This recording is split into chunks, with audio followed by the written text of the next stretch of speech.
Now, another agreement or another conference. These things, when we're looking at the formation of the United Nations, we looked at all these things. So it's just a reminder because we want to connect to what we are or where we are as of now. So there was the Potsdam Conference in July to August 1945. So it was held in Berlin suburb of Potsdam. So after the Yalta Conference in Ukraine, next was the meeting at the Potsdam. Over a short period of time, many things happened. There were so many changes that occurred, which had impact on the relations of the leaders of Russia and the West. So soon after the Yalta Conference, many things happened. So what happened? Russia Red armies were taking over most of Eastern Europe. So the Red armies of Russia were taking Eastern Europe. And there was change of leadership in the West. In the West, there was the change of leadership. We talk of Britain, France, there were changes. And Roosevelt also died. President Roosevelt died on 12th April 1945, soon after the Yalta Conference, and was replaced by his vice president, who was called Harry S. Truman. Harry Truman. He became the leader of USA. So you can see sometimes things change abruptly. So quickly things change. So that's what happened. Then Truman of USA was suspicious of Stalin, and Churchill in Britain, he lost the elections to Clement Attlee. So Clement Attlee became the leader of Britain. So the conference was marked with a rivalry and suspicion between Stalin and Truman. So you can see to it. While at the Yalta Conference, they agreed properly to say, all right, dividing Germany into 4 zones, Berlin into 4 zones. And just few months, things changed. And when the next meeting was called, then it was like a changed leadership. The only gentleman who was there in the first meeting was Stalin. So he was like a more experienced giant who was there. So the others, he took others to be inexperienced. So that's why we are saying that there were suspicions during that conference, the Potsdam Conference, and rivalry rise against to oppose just anything. So the Americans had successfully tested the atomic bomb at the desert site on 16th July 1945. But Stalin was not informed about this project, but they were friends, they were together, so he was suspicious again there. Therefore, Stalin, he became suspicious. So these developments took place in an environment of mistrust between the West and the Soviet leadership. That's why we are saying that the post-war alliances, they were basically on the suspicions. The West did not trust the communists. The communists did not trust the capitalists like that. So therefore, disagreements were bound to occur at the Potsdam. So there were some disagreements there. They were just inevitable because of those suspicions. So Stalin, on the other hand, wanted Germany completely weakened so that she could no longer pose any threat to Russia or USSR. But Truman, however, he was careful not to repeat the mistake of the Versailles Treaty. So look at this. America analyzed the situation to say what caused the Second World War was the Versailles Treaty. Those terms were so harsh on Germany. As a result, Germany felt bitter. So on this time, or during this time, the Potsdam, again, USSR or Stalin wants to repeat what Russia was, or what France was emphasizing during that Versailles Treaty, to say, all right, we need to punish Germany. We need to destroy Germany completely, just as France was thinking during that time when they were meeting at the Versailles. So Harry Truman said, no, we have to be very careful not to repeat the mistake that we did in 1920.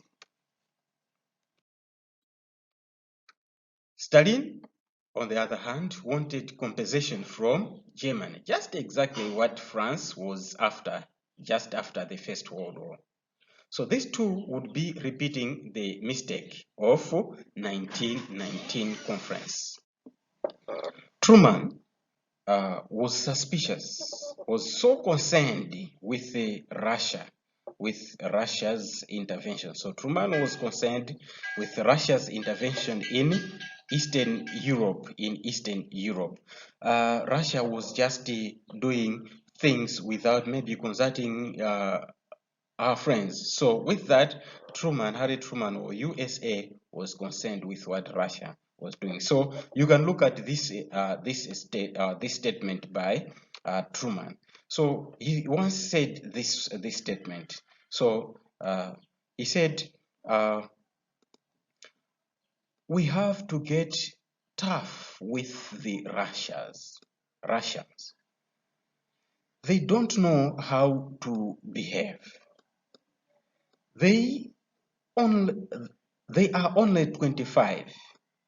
We are over 100. And the British is our centuries older. That is Truman. That is Harry Truman. That's what he said. Now, look at this one now, Russia. Stalin, he said this one. The Soviet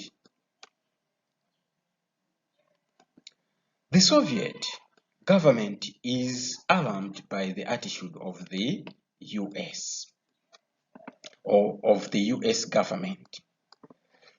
It was as though the Americans were saying that the Russians were no longer needed. So you can see the two.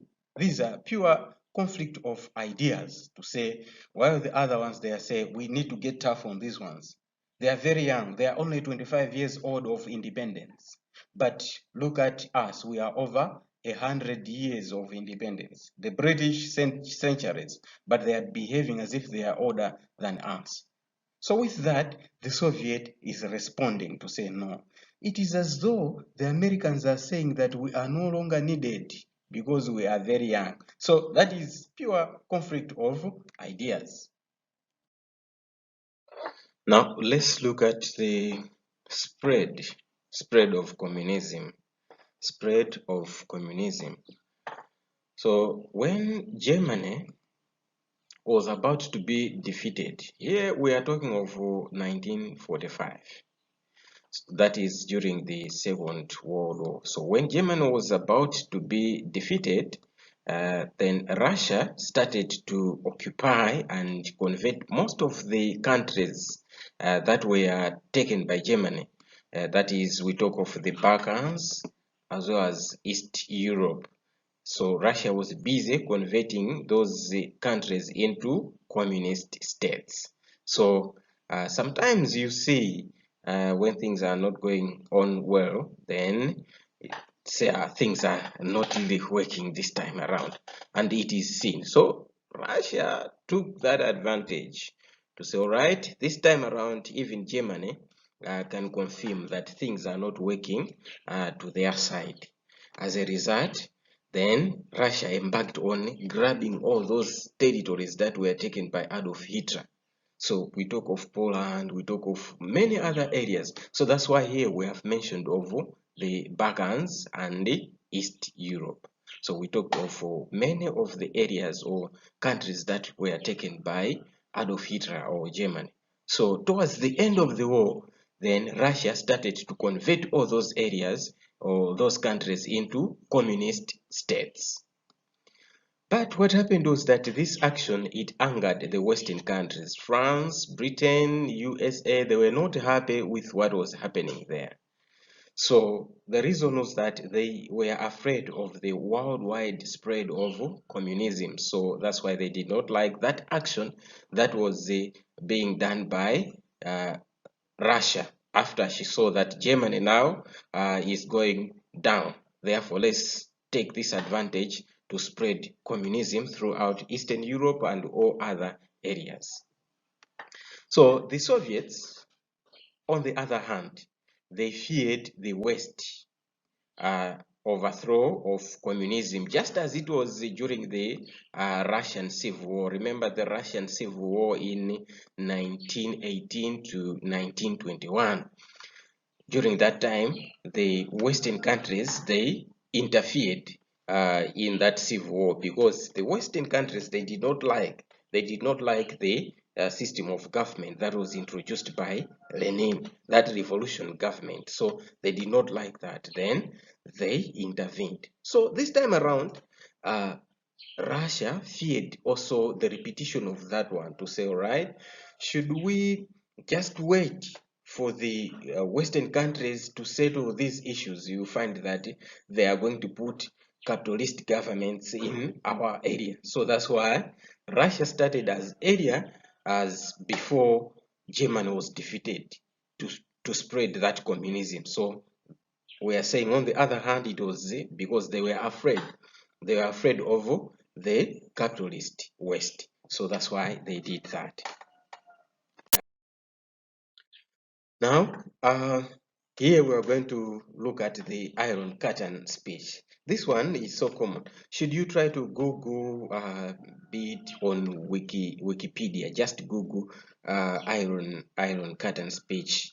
This one was made by Winston Churchill. So this one is so common. So you can find it on the internet there and what this Iron Curtain speech says. So we'll just try to say a summary of what this Prime Minister said. So the Iron Curtain speech, it was one of the indicators to say that things are not okay. Europe is divided. So the British Prime Minister, by the name Winston Churchill, made a speech at Fulton in Missouri, that is in USA. So he made that speech at Fulton, Missouri in USA. So the speech itself described an imaginary line that was cutting between the communist East and the capitalist West. So in his speech, Winston Churchill, he indicated that Europe has been divided, and it has been divided into two. That is the capitalist West and the communist East. So that is what he was trying to describe there. The speech further highlighted or heightened the hostility. With that speech, it was like heightening or making the thing to be at its climax. That is the hostility between the East and the West, communism and capitalism. So with that speech, it was like it made the climax of that struggle. Then let's look at the other one, which is the Truman Doctrine. The Truman Doctrine. So we talk of this Truman was the president of USA, Harry Truman. So he was the US president. So during the war, the British troops liberated Greece from the German occupation. So during the war, what happened was that Greece was liberated from the occupation by the Germans. And what the British did was that they restored the monarch that was there. There was in Greece. Later, the communists by Russia, they attempted to overthrow this government or the monarch that was installed by the British. So you can see there a conflict itself. Now, Britain appealed to USA at some point in time. She appealed to USA. Why? Because after the war, after the Second World War, what happened was that USA adopted the policy, a policy of self-contentment, self-contentment, self-contentment. So this policy, it was an American attempt to stop the spread of communism, to stop the spread of communism worldwide. So that one was referred to as the self-contentment policy by the USA.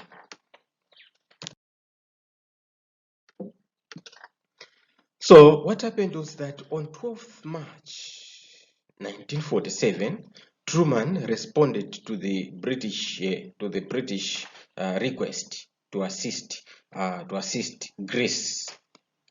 So the US intervened by doing something. So what happened was that Truman said this: I believe that it must be the policy. I believe that it must be the policy of the United States to support free peoples who are resisting attempted subjugation by armed minorities or pressures, outside pressures. Free peoples of the world are looking to us. So you can see to that there, I say these free peoples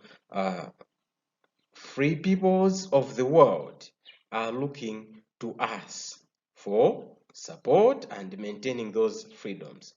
If we falter in our leadership, we may endanger peace of the world. So that's what Harry Truman said. He said, yes, we are there to assist people who are fighting for freedom.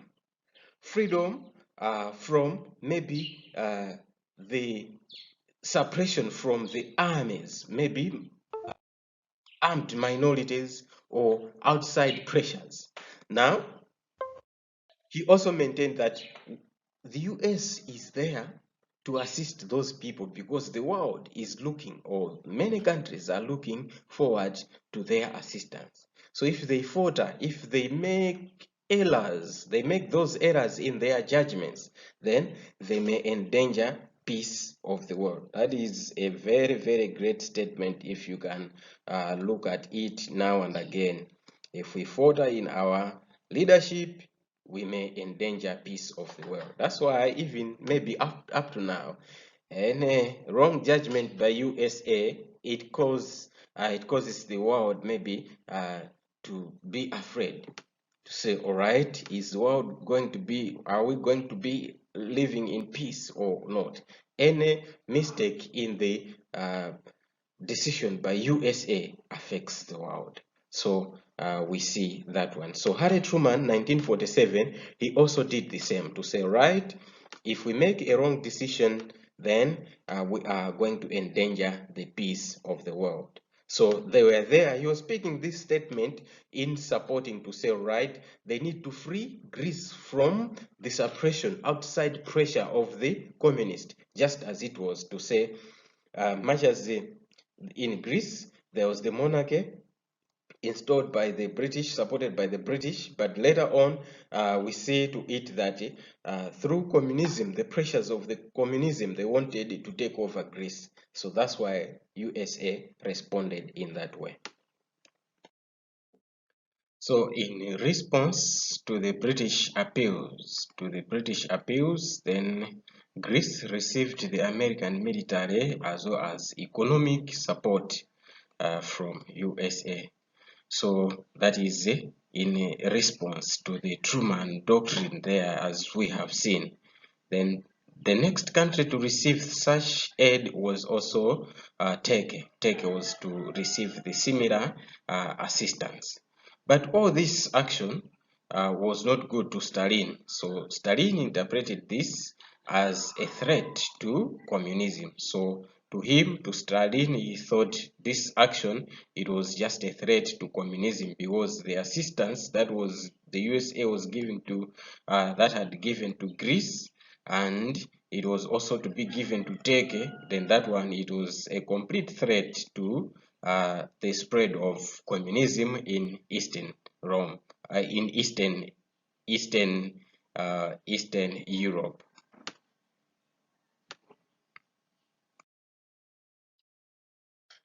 Then let's look at the Marshall Plan. The Marshall Plan. So the Americans, they believed that communism succeeded where there is poverty. They believed that, okay, communism succeeded where there is poverty and hardships. So the American Secretary of State by the name George Marshall, this one, he stated a policy now, the American policy, that was directed against hunger, poverty, and chaos. So the US government provided billions of dollars in aid for 4 years, from 1947 for the recovery. This one was for economic European recovery program. So it was called the European Recovery Program, ERP. So that was the US aid, and it was named the Marshall Plan. It was devised by the Secretary of State by the name George Marshall, who wanted to respond to USA to respond to hunger, poverty, and chaos in different countries, so that they assist those countries so that they do not fall into communism, because they thought communism was succeeding where people were facing poverty and hardships. So the Russian foreign minister dismissed this plan as he named it dollar imperialism, imperialism by money, imposing your style of leadership using money. And the Soviet states were all not allowed to benefit from the aid. The Soviet states, member states of the Soviet, they were not allowed to access that one, that Marshall Plan, because the Russian, they dismissed that one to say it was a dollar imperialism. So the aid had a big impact though in Western Europe. So what was the impact? Number one, it speeded up economic recovery, that is in Europe. We are talking things happening after the Second World War. And also it enhanced economic cooperation in Europe. It also assisted to fasten the economic cooperation. People or countries, they became together because of that. And it also contained the communist threats in Western Europe, because those countries that received that aid, they were now together, and they did not like to be dominated or to be taken over by the communist or communism. So it assisted in that way. Then there was the Molotov Plan. So this was a plan by the Russian foreign minister by the name Vyacheslav Molotov. So this was also in 1947. Remember the Marshall Plan, 1947, Molotov Plan, 1947 as well. So it was a direct response. So it was Russia's response to the Marshall Aid.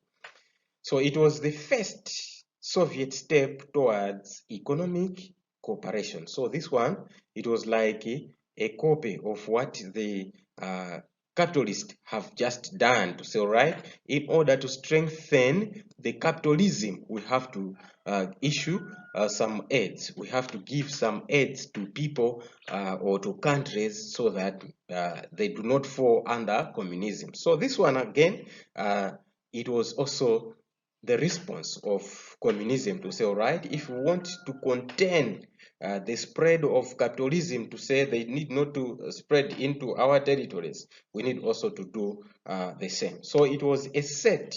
So this one was a set of trade agreements between Russia and her satellite states. So they were trade agreements between Russia, the main communist state, and her satellite states. So they agreed, they had some terms, trade terms, so they agreed on those terms. So the satellite states were communist states which had certain things in common. So we have just mentioned of the states. So we are saying that these states, they had common states which had certain things in common. Communist states which had uh, features. What were these common things or common features? They had similar economic, political, and educational system. So they had all these things which were similar. They also had similar 5-year plans. They had similar 5-year plans. And also all had to trade with Russia, the satellite states. And their foreign and military policies were controlled by Moscow. They were controlled by Moscow. That is to say, their everything, foreign and military policies, if they were to interact with other countries, those things they were to be told. Russia had to know what was taking place or what they were doing in as far as foreign and military issues were concerned. So they were to consult with Russia in everything. So the Soviet satellite states, these satellite states that we have just mentioned, they included states like Poland, Czechoslovakia, Bulgaria, Romania, Hungary, Albania, East Germany. So if you can observe here, you can really confirm that all these areas, at one point in time, they fell under the dominion of Adolf Hitler. So towards the fall of Germany, Russia ran very quickly to impose communism in all these states. So they were called the satellite states. Now, let's finish this part now by looking at the impact of the post-war alliances. We have looked at a number of issues. We have looked at how it started, the political alliances, economic alliances, and how those alliances were all about. The spread of communism is the thing that we have just looked at. So what were the impact of the post-war alliances? This one, it had a number of impact. Number one, there was technological and scientific advancement because we have learned that it led to the development of the atomic bombs. Yeah, atomic bomb. We just mentioned to say when USA dropped her atomic bomb in 1945 at Nagasaki, then 1949 the Russians they developed theirs. So it was like a competition in technology. So it led to the technological and scientific advancement. The second one is that it increased diplomatic hostility between the capitalist West and the communist East or Eastern Europe. So these post-war alliances, they increased hostility. So people in Europe, they were not looking at each other just in good faith because they were suspicions and the like. So with that, then it increased the diplomatic relations or hostility. There was hostility. So there was something like enmity between capitalism and communism. So capitalism in the Western Europe, communism in the Eastern Europe. So there was somehow an enmity there.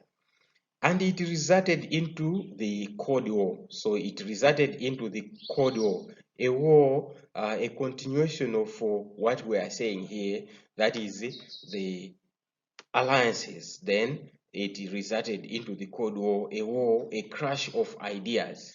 Not that idea. Our ideas are good and not your ideas, such things. And it also divided countries into two blocks. Countries were divided into two blocks. There was the capitalist bloc, and this one included Britain, France, and many others. And this one, it was led by America. This one, it was the Western bloc, or the Western or capitalist bloc. And the other one was the communist bloc. The communist bloc, which was led by Russia and all those satellite states that we have just looked at. So Europe was divided. Countries in Europe were divided into two. There was the capitalist West and the communist East. So there was some sort of division in that way. Now, to this far, we have come to the end of this part that we are looking at the post-war alliances. We have looked at the political, economic alliances. We have looked at the examples of political, like the NATO, the formation of the NATO, formation of the Warsaw Pact. We have also looked at the economic alliances. We have looked at the OEE, European Development Recovery, things like those. We have also looked at the Communiform, Communist Information Bureau, the Comecon, all those. They were the alliances that were made after the end of the Second World War. We have looked at it to say the major thing was that these countries, there was a crash of ideas. The Western countries in Europe, they believed in capitalism. The Eastern countries led by Russia, they believed in communism. And at the same time, both of these countries, they wanted to spread their ideas worldwide. So each side was trying to defend their idea. In such a way, there were those alliances that were formed so that they stop the spreading of the opposite idea. So here, next time, we are going to look at another part. So this next part, we are going to look at the Cold War. So that is the war, the crash of ideas, the same communism and capitalism. So it led to the Cold War. So what was it all about? What was contained inside the Cold War? So this one is really another very, very good topic that we are going to look at. So see you next time. Thank you for your time. Simutaya nthawi yanu kufunafuna maphunziro muzakhala wotumidwa moyo wanu wonse. Ngati simuphunzira anthu azingokutumani ajala kalime ajala kuchwe manyazi ajala katende yanti ndipo anthu ophunzira wandi wotuma so kwambiri. Ndiye ngati simuphunzira skulu akuyikirani apa mukhala otumidwa.